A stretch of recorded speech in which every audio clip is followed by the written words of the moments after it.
안녕하세요. 서울시립대학교 조경학과의 김영민 교수라고 합니다. 저는 좀 실무를 하는 이제 설계 교수입니다. 제가 직접 디자인을 하고 설계를 해가지고 공간을 만들고 있어요. 대표적으로 8월에 새롭게 개장을 하는 광화문 광장을 설계를 했었고요. 세종시에도 도시상징광장이 설계돼서 마무리가 됐었고, 목동 파리공원의 프로젝트를 최근에 마무리를 했습니다. 네, 오늘 여러분께 좀 들려드릴 얘기는 광화문 광장에 대한 얘기를 좀 드리고 싶어요. 왜냐면 이제 곧 새롭게 만들어진 모습을 여러분들이 직접 경험을 할 수가 있거든요. 광화문 광장뿐 아니라 여러 가지 변화에 대한 재밌는 얘기들을 공공성이란 관점에서 좀 들려주고 싶어요. 교수님, 광화문 광장은 왜 다시 만드나요? 광화문 광장을 왜 바꿔야 되는지에 대한, 왜 계속 바꾸고 있는가에 대한 이야기를 하려면은 광장이라는 공간 자체에 대한 얘기가 필요해요. 동양의 도시에서는 광장이라는 게 존재하지 않았습니다. 광장이라는 것은 기본적으로는 일단 서양 문화에서 온 거라고 보시면 돼요. 일본이나 중국이나 우리나라도 도시를 근대화를 하면서 서구의 모델들을 따르다 보니까 세트 메뉴처럼, 프렌치 프라이처럼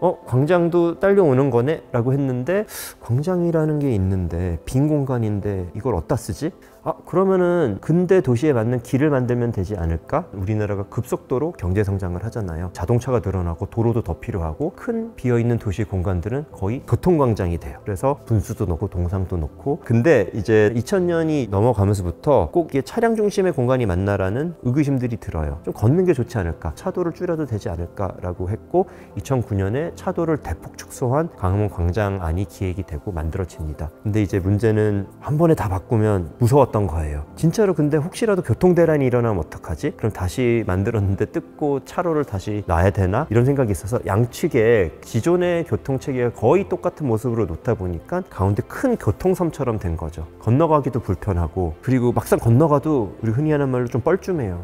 뭐하지? 약간 다시 가야 되나? 사진 찍고 가야 되나? 이런 느낌이 있어서 다시 논의가 시작된 거죠. 우리가 보행자들을 위한 공간으로 만드는데 차도가 양쪽에 가로막고 있으니까 이건 문제가 있다. 그래서 한쪽으로라도 이따 붙이자 라는 얘기가 있었고, 또 하나는 그 2009년에 그 다시 만들었을 때 역사적 의미를 충분히 반영하지 못했다라는 그런 의견도 있었어요. 원래 여기는 6조 거리 혹은 6조 대로라고 불렸었어요. 한양 도성을 이제 만들면서 계획했던 원칙이 있었어요. 그래서 그 원칙에 따라 이제 만들어졌고, 강화문도 저희가 복원을 했죠. 지금 보시면 강화문 바로 앞에 그냥 차들이 쌩쌩 다니기도 하고, 그 주변에 지금 아직 터 같은 것들이 남아있는데 그것들을 충분히 고려를 못하고 빨리 그냥 광장을 만들었다, 이런 얘기가 있어서 조금 더 역사적 의미를 살릴 수 있게 그 강화문 앞에 공간도 내어주고, 이런 방식으로 새로운 광화문 광장이 이제 조성되는 방향으로 결정이 되었고, 사람들의 이용 그리고 역사적 의미를 담아서 새로운 공모전이 진행되어서 이제 8월에 개장될 예정입니다. 광화문 광장에 시민들 조사를 했어요. 뭐가 제일 불만일까요? 라고 했을 때 그늘이 없어요.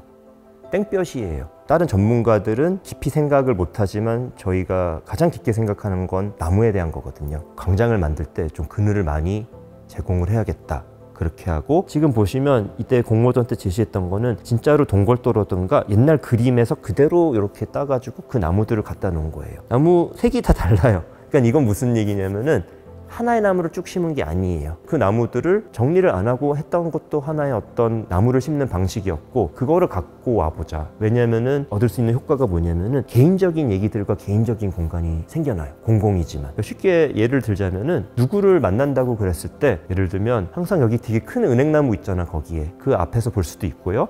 여러 가지 얘기들이 만들어지고 행동들이 다양해져요. 일렬로 쫙 심은 나무에서는 쭉 걷는 일밖에 없어요. 멈추거나. 근데 여기서는 다양한 공간들이 생기고 다양한 활동들이 이제 일어나고, 더 중요한 것은 경관이 사계절 바뀌게 되겠죠. 8월에 개장해서 보시면 한쪽으로 이제 나무들이 쫙 있을 거예요. 거기를 좀 여러분들이 잘 경험하면 좋겠어요. 한번 이제 거닐어 보고 앉아도 보고 그랬으면 좋겠어요. 이순신 동상이랑 세종대왕 동상을 옮기는 문제에 대한 얘기도 들었던 것 같은데, 그러면 새로운 광화문 광장에는 그 동상들이 그대로 있는 건가요? 그 이순신 장군 동상과 세종대왕 동상을 없앤 건 아니고요. 근처로 옮겼어요. 근데 저희가 사실 간과한 게 있었어요. 여러 가지 의미를 고려해서 저것들을 옮기면 사람들이 광장을 더 자유롭게 쓰지 않을까라는 생각을 했었어요. 동상은 사실 커요. 크고 높아요. 그리고 뭔가 이순신 장군 동상 앞에서 사실 장난을 치긴 어렵고 이렇게 또 국가도 한번 생각을 해보고 그런 목적에 사실 만들어진 거죠. 세종대왕도 그 사람보다 훨씬 커요. 그래서 이렇게 보라는 거예요. 보고 뭔가 의미를 떠올리라는 건데 이게 너무 광장은 좀 자유롭게 썼으면 좋겠는데 딱 그 두 지점에서는 정해져 있는 거죠. 그래서 요거를 조금 다른 곳에 이렇게 공원이라든가 옮겨놓으면 사람들이 좀 더 다르게 쓰지 않을까라고 했는데 사실 이게 이미 시간이 지나서 사람들이 공유하는 하나의 기억이 됐던 거예요. 그래서 그렇게 질문도 많이 제기하고 나는 그게 그 자리에 있는 게 좋아요. 왜냐면 어릴 때 항상 지나다니면 거기 이순신 장군 동상이 있었는데 없어지는 건 싫어요. 뭐 이런 얘기들이 이제 나왔던 거죠. 그래서 지금은 이제 가보시면 그대로 그 자리에 있고요. 대신에 조금 더 다른 장치들을 놨어요. 예를 들면 이순신 장군 동상 앞에는 원래도 조금 있었는데 물놀이 장이 있어요. 물과 관련돼 있잖아요. 저희가 생각했던 건 이순신 장군이 나라를 지키기 위해서 이제 싸웠다는 의미를 하고 묵념을 하는 것도 좋은데 그냥 아이들은 그런 거 모르잖아요. 아이들이 그 앞에서 뛰어노는 게 또 다른 역사적 의미인 것 같아요. 그래서 약간 그런 장치들이 이제 추가가 되고 동상들은 그 자리에 있고 대신에 예전에 그런 동상들과는 조금 다른 방식으로 사람들이 소통을 하고 만나게 했으면 좋겠다는 생각을 좀 담았습니다. 그러면 청와대 공공개방도 광화문 광장의 변화와 비슷한 맥락에서 생각해 볼 수 있을까요? 핫한 주제를 또 던져주시네요.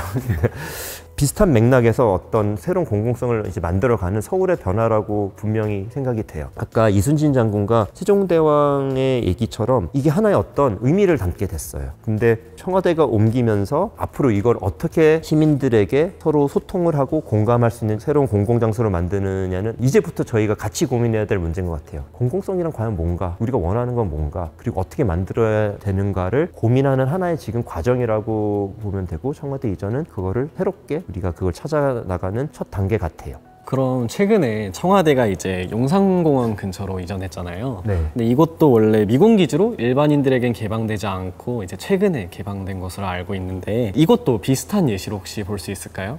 이게 링크를 잘 거시네요. 역시 비슷한 관점에서 또 다른 방식으로 공공성을 찾는 과정 같아요. 근데 또 성격이 다르죠. 지금 우리가 아는 이제 용산공원은 당연히 공공장소잖아요. 이게 공공장소가 아닐 수도 있었어요. 그러니까 미군이 이전한다는 건 결정이 됐는데 여러 전문가들의 이제 논의가 있었죠. 아파트 단지로 개발한다고 그랬을 때 우리나라에서 제일 좋은 주거 단지가 될 거예요. 당연히 입지도 그렇죠. 또 반면에 업무지구를 새로 만든다 그랬을 때 전 세계적으로 새로운 어떤 여의도에 버금가는 그런 금융지구가 만들어질 수도 있는 거고 그리고 또 공공의 차원에서도 꼭 공원이 아니라 공공 요새 청년들이라든가 뭐 사회적 약자들의 주거가 모자르잖아요 서울에. 그런 걸 만들 수도 있는 여러 가지 대안들이 있었는데 여러 논의들을 거쳐가지고 공원으로 만들기로 결정을 한 거죠. 그게 되게 큰 결정이라고 봐요. 서울의 공간을 생각하는 데 있어서 시민의식이 그만큼 성숙한 거죠. 돈을 벌기보다 다음 세대를 위한 공원으로 두어야겠다 결정을 내렸고 실질적으로 그거를 못 바꾸게 특별법도 만들었어요. 국가공원법을 특별법으로 만들어서 용산공원을 만드는 아예 별도의 법까지 제정을 했어요. 어떤 정치적 성향이라든가 의견을 떠나서 모두가 여긴 동의를 한 거예요. 저는 그게 되게 중요하다고 보고 물론 중간중간에 그렇지만 맞을까라는 질문들이 제시됐을 때 제가 재밌게 본 거는 그런 계획들을 발표했더니 댓글들이 공원으로 두어라라는 게 압도적이어서 한 번은 그렇게 하겠다는 것도 아니고 그런 계획안을 냈다가 사과를 한 적도 있어요. 정부가. 죄송합니다. 그냥 공원으로 두겠습니다. 그러니까 이거는 어떤 시민의식이 그만큼 성숙했다는 거죠. 개인적으로 봤을 때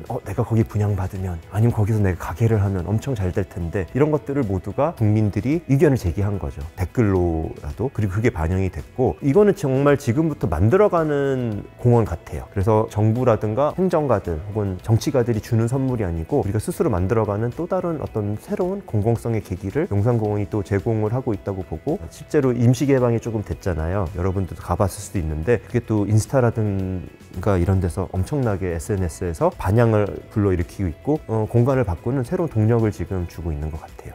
그럼 이제 교수님이 꿈꾸는 이제 서울의 모습은 어떤 모습인가요?